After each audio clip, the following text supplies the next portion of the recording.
Kupungua kwa idadi ya nguvu kazi ya watu duniani ni jinamizi linalozitafuna nchi zilizoendelea kutokana na idadi ndogo ya vichanga vinavyozaliwa kwa mwaka, ikilinganishwa na ongezeko kubwa la vifo vinavyosababishwa na umri mkubwa, yaani uzee.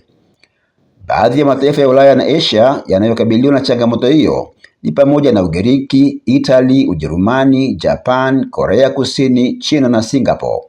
Kutokana na kadhia hiyo, kila nchi ina mikakati yake ya kukabiliana na janga hilo kulingana na maoni ya kitaifa na mifumo inayotarajiwa na serikali ya nchi husika kuwa itasaidia ongezeko la idadi ya watu katika kipindi cha miongo kadhaa.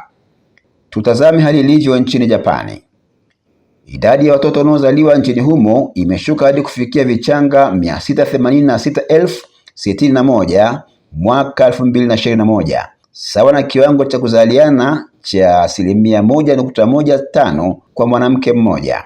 Mwaka 2009, serikali ya Japani ilianzisha sera ya kuwavutia watu 10,000 kutoka miji mikubwa kama Tokyo ili waende kuishi na kufanya shughuli za kilimo, ufugaji, biashara na masuala mengine ya kijamii vijijini, ikiamini kuwa mpango huo utajenga mazingira mazuri ya watu kuzaliana.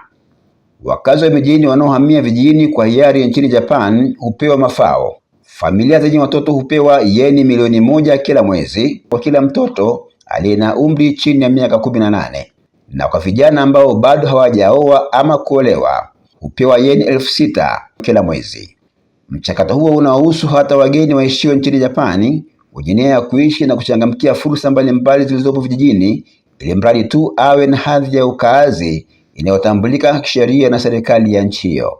Hata hivyo, pamoja na jitihada za serikali kutoa motisha kwa wahamiaji wa vijijini nchini Japani, mwitikio wa wakazi wa mijini kuishi vijijini bado ni mdogo kutokana na sababu mbalimbali, ikiwemo suala la ajira, elimu na kazi. Mkakati wa makusudi wa kupambana na janga la kushuka kwa idadi ya watoto wanaozaliwa ni suala la lazima kwa afya na ustawi wa mataifa yaliyoathirika na janga hili.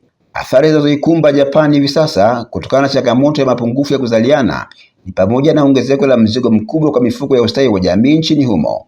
Kwa sasa mifuko hiyo haifanyi vizuri kutokana na kupungua kwa wachangiaji milioni 3 na ongezeko la wanufaika. Tafiti zinaonyesha endapo mwenendo wa sasa wa upungufu wa kuzaliana utaendelea, taifa la Japani litakabiliwa na upungufu wa wafanyakazi milioni 6.3 ifikapo mwaka 2030.